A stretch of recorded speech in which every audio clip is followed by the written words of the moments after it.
Ana Marija će govoriti o upravljanje kritičnim infrastrukturama u Republici Hrvatskoj. Da, hoćeš li ti na tome ili ovome? Šta radim? Ja ću davati.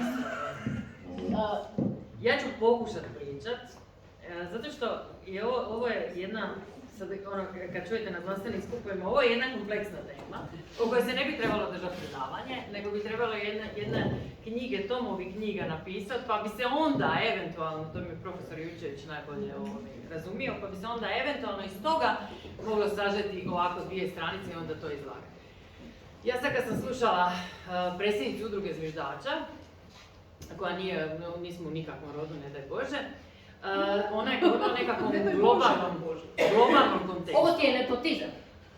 Ja sam joj teta. Ne daj Bože, zato sam rekla različita su prezimena i to se inače tako događa u Hrvatskoj, kad imate različita prezimena, onda se ta korupcija i nepotizam ne može povezati. I to je jedan sastavni dio nacionalne sigurnosti zapravo korupcija. I tako je zapravo... Ovo je dobro, ajmo pljesak za nepotizam. A nećete vjerovati, Jučević je iz mojih kraja. Afirmativni nepotizam je dobar. Ja sam prošla s pošalicom zato što je predsjednica udruge zviždača stvarno imala jedan žustri, a ja ću sad imati jedan umrtvljeno predavanje i pripremajući se sad, čekajući ovdje, glumeću ovdje stablo koje čeka da se ovo sve pokrene, otvorila sam na svom mobitelu, zašto sam ja se uvijek vraćam na to, jer sam ja studirala pravo, iako neuspješna, ali ja se uvijek vraćam na Ustav Republike Hrvatske.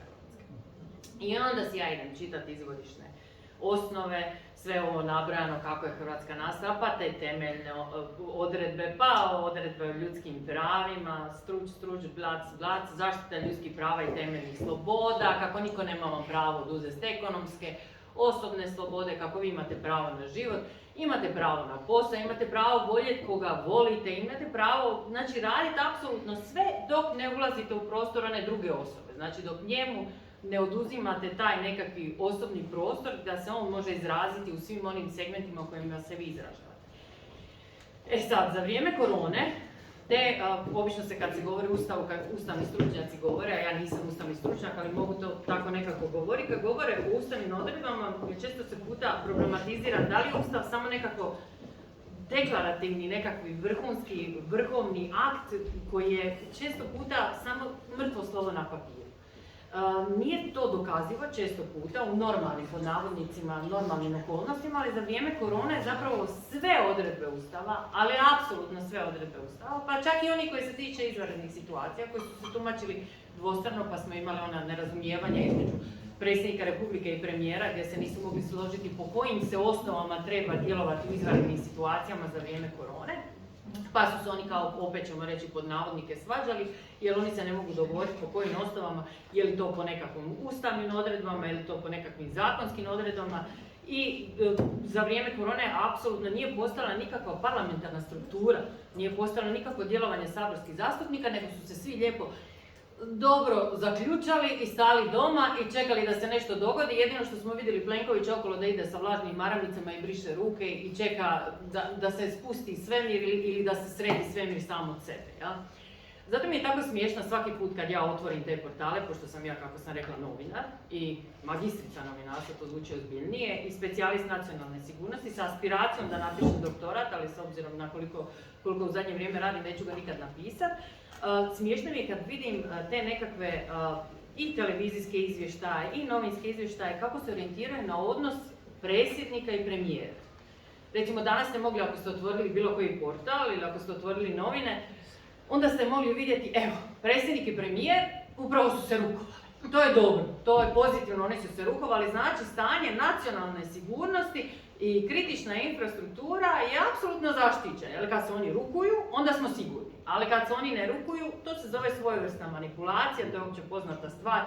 I u politologiji i u novinarstvu to se zove manipulacija inače medijima, što je bio moj, i senzacionalizam u medijima, što je bio inače moj rad. Ali da se mi vratimo na nekakvi teorijski segment, da ovo ne izgleda nekakvi moj kao struč, nešto da ja vama samo tu govorim, postoji široki segment literature upravljanja kritičnim infrastrukturama u Republici Hrvatskoj, a postoji još širi dijapazon nacionalne sigurnosti. I najbitniji taj segment, ako ga ja mogu nazvati najbitniji segment, to su kritične infrastrukture. I sad šta su kritične infrastrukture? One su nekako podijeljene na 3 faze, među kojima je primarno utvrđivanje potencijalne, znači što je to kritična infrastruktura, zatim ona se označi što je i krajnje posljedice i sama zaštita. Znači kad bi vi u vama u glavi je sad ta kritična infrastruktura, ja prvo što bi pomislila da i ništa nisam pročitala, pomislila bi šume, vode, ne znam, HEP, sve ono što su prodali, INA, Pliva, Hrvatski Telekom, sve su to bile sastavnice kritične infrastrukture, s tim da je sad, kao što znamo, Hrvatski Telekom je u privatnom vlasništvu, jer smo prodali zbog interesa Mudrinićovi koji je trebao ostati. Čula sam sad nedavno da je napokon dobio otkaz u Hrvatskom Telekomu, pa sad napokon više ne zarađuje od Hrvatskog Telekoma, ali zbog njegovih privatnih interesa u suglasju sa HDZ-om, Hrvatski Telekom je morao biti privatiziran, a to je veliki udarac na nacionalnu sigurnost, jer djelomično je 50%, a manje više, to u vlasništvu Njemačke države, znači mi smo privatizirali naše telekomunikacije i nije u našem vlasništvu. To će se vrlo vjerojatno u izvjesnom periodu dogoditi sa HEP-om. Puno smo se orijentirali, puno sam pisala o tome za vrijeme COVID-a, za udrugu zviždača. Djelovanje kriznog stožera za vrijeme proglašene pandemije COVID-19, unatoč tome što je i sadašnji ministar zdravstva, što su svi zdravstveni čimbenici koji su bitni, jer vas očigledno ne smatraju bitnim čimbenicima, jer kao što sami kažete imate probleme uopće da vas priznaju kao nekakvi znanstveni stručni skup. Oni su se često hvalili sa rezultatima, kako su oni to dobro odradili, jer su svakodnevno imali te presice stožera i svakodnevno su nas izvještavali, ako se sjećate, to je bilo užasno onako jedan psihološki atak ili psihološki napad na vaš mozak, kad vi svaki dan slušate statističke podatke, toliko je ljudi umrlo, mislim, to da ništa ne znate u upravljanju, u organizaciji, u bilo kakvim drugim segmentima, možete sami zaključiti da to nije dovoljno dobro upravljanje korona krizom. A da ne spominjemo statističke podatke o broju umrlih pacijenata, koje su strašne, koje su s obzirom na količinu stanovništva mogu se komparirati sa umrlim, znači veći su umrli pacijenti za vrijeme korone nego za vrijeme, ako se ne varam, nego za vrijeme ratnog stanja što se tiče civilne pogibije.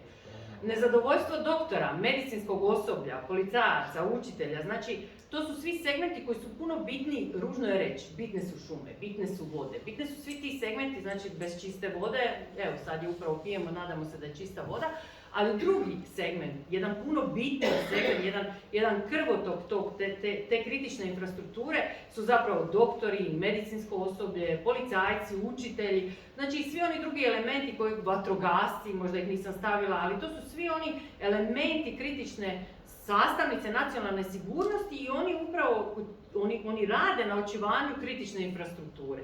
U širem nekakvom aspektu nije kritična infrastruktura samo sastavnice države koje su bitne. Svi vi kao sastavnici nekakvog, jeste zaštićeni pustim ustavnim odredbama zakonski, svi vi činite zapravo jedna skupina ljudi, vi svi zapravo činite nekakvu kritičnu infrastrukturu bez kojeg naravno ne može funkcionirati država, jer država je tu radi vas, niste vi radi države. To su ta nekakvi promijenjeni aspekti koji su se dogodili u ovoj nekakvoj modernoj demokraciji, da sve više nekakvom, ja ne bih rekla nezainteresiranosti, ja bih rekla ne samo nezainteresiranost države, koja nije zainteresirana da zaštiti vlastite kritične infrastrukture, znači kao što sam već navela, sumnjiva prodaja Hrvatskog Telekoma zbog zadovoljenja privatnih interesa pojedinaca, Plive, da ne spominjemo nakon Baxtera Plive, to sam osobno radila na toj priči, umrlim pacijentima, koja je odrađena krajnje neprofesionalno, gdje su bile dojave iz Španjolske, nije se ništa provela kako se trebalo provesti, znači ljudi su umirali samo zato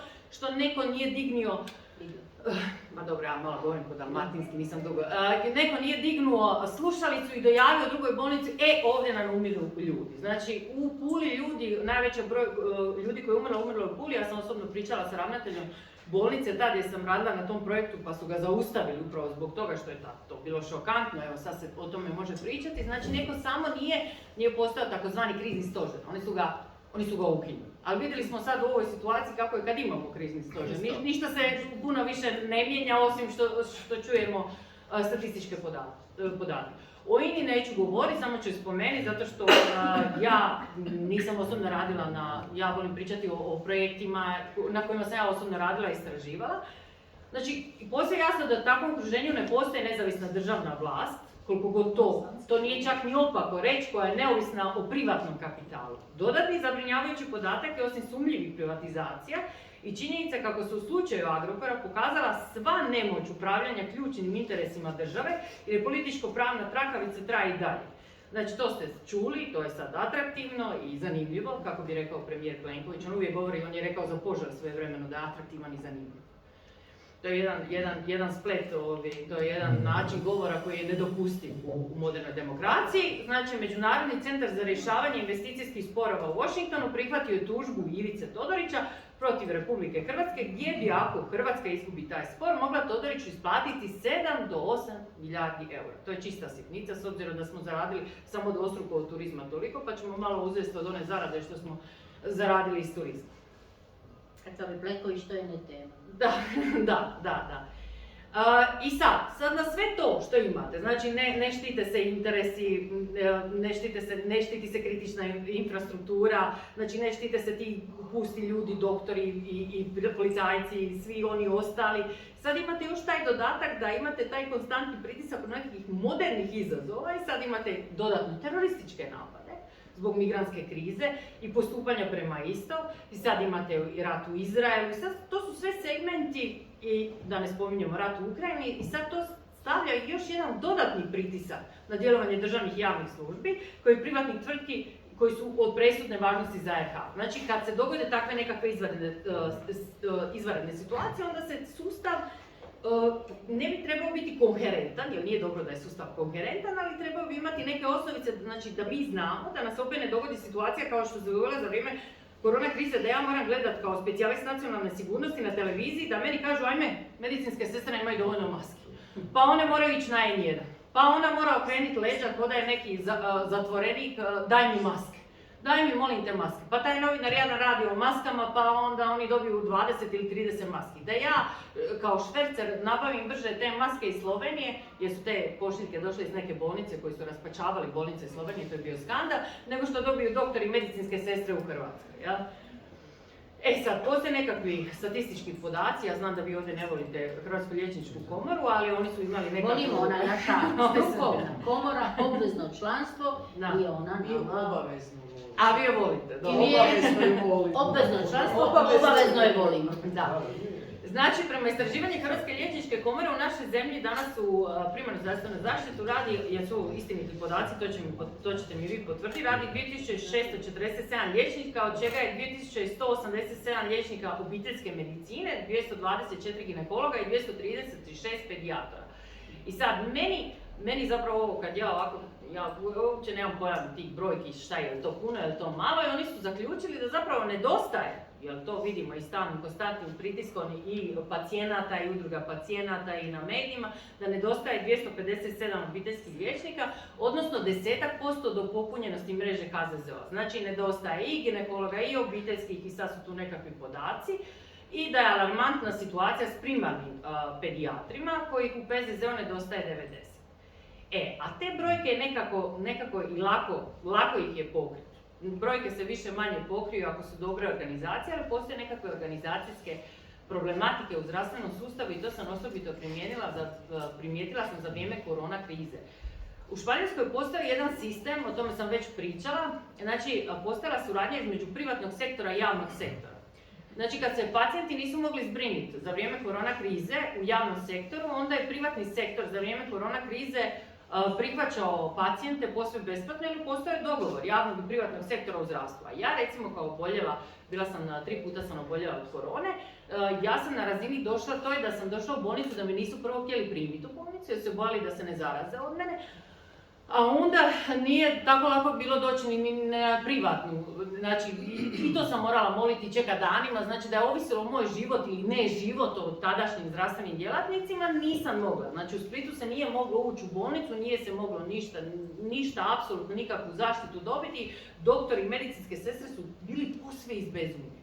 To sam prvi put u životu vidjela pošto dolazim iz nekakve, reklo bi se, medicinske obitelji, rođak i teta, ja sam prvi put u životu vidjela tu nekakvu potpunu izbezumljenost doktora, medicinskih sestra i pratećeg medicinskog osoblja i to nije dobra stvar. To nije stvar doktora, to nije stvar medicinskih sestra, to nije stvar, znači, nijednog segmenta koji djeluje unutar zdravstva, to je samo znak da neko kao takav nije dobro organizirao taj sustav.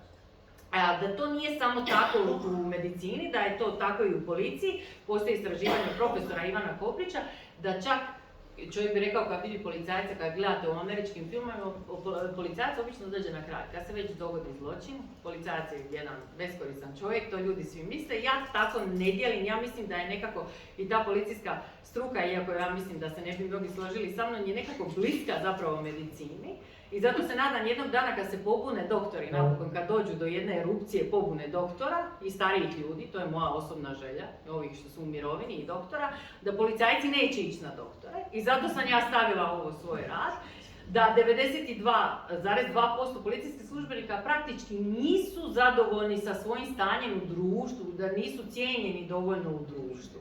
A njih 56,4% smatraju da su policajci osretni. Znači nemaju ni oni nekakvo visoko mišljenje o sebi, ali oni isto tako nisu zadovoljni. Ni sa sustavom, ni sa plaćama, ni sa organizacijom i što je najbitnije, oni smatraju da su njihove službe politizirane. Znači, policija, vojska, medicina, svi segmenti koji čine kritičnu infrastrukturu moraju biti depolitizirani. Znači, očuvanje djelovanja ključnih sastavnica domovinske sigurnosti je bitak društva. No štetna je politizacija sustava jer se često rješavanje utvrđenih ključnih problema određuje populističkim potezima, znači spomenuli smo ono rukovanje, nerukovanje, ja tebe volim, ti mene ne voliš, oni se ponašaju kao nekakvi ljubavni par, a između njih Pupovac kao neka mlada. Znači ona bi bila neka Merlinka između Jackia Kennedya i njegove žene i ona bi bila nekakva, ja Pupovca vidim kao Merlinku, kao Marilyn Monroe, nekakva ljubavnica koja staje između tog odnosa Zorana Milanovića i Andreja Plenkovića, jel? Pupovac je dosadna Merlinka. Da, meni je on nekako Merlinka, čak su ga na internetu stavili kao Merlinka, jel?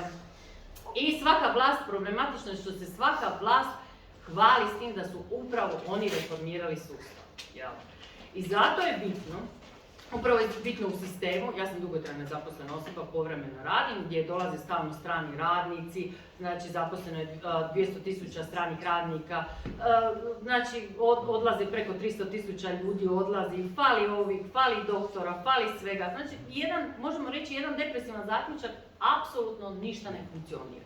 A svakim danom imate na nekakvoj znanstvenoj bazi, imate i premijera koji je inače specijaliziran za međunarodne odnose, a imate s druge strane predsjednika koji je on je dobio rektorovu nagradu na pravnom fakultetu, to su veliki stručnjaci, jel? Ali vidimo da država nam se degradira i da nam ništa ne funkcionira. Zaključak je da ovakva situacija nije samo, ako se možete nečemu veseliti, da ja sažmem ovo svoje predugo predavanje, što je situacija u svijetu sada svugdje ista. Znači nije samo situacija sistemske korupcije, nezadovoljstva, erupcije, nije samo u Hrvatskoj, nego i u nekim, pod navodnike, mnogo razvijenijim zemljama kao što su Njemačka, i gdje 27% građana, samo 27% građana smatra kako je država sposobna obavljati poslove za koje je zadužena. A glavnim problemom smatraju izbjeglice. I to je, znamo svi, politika Angele Merkel, koji su mediji, kao i obično, kako i ove naše, dižu u nebu, upućuje na simbiozu vlasti i medijskih vlasnika. Jel? Znači, to su nekakvi novi problemi koje ja smatram da sustav nije se spreman suočiti niti sa nekakvim imigracijskim problemima, niti sa kibernetičkim, niti sa bilo kakvim problemima se nije spreman modernim terorističkim nekakvim napadima ako nije spreman zadovoljiti one bitne sastavnice nacionalne sigurnosti, a samim tim i kritične infrastrukture, jer kritična infrastruktura se upravo vidi.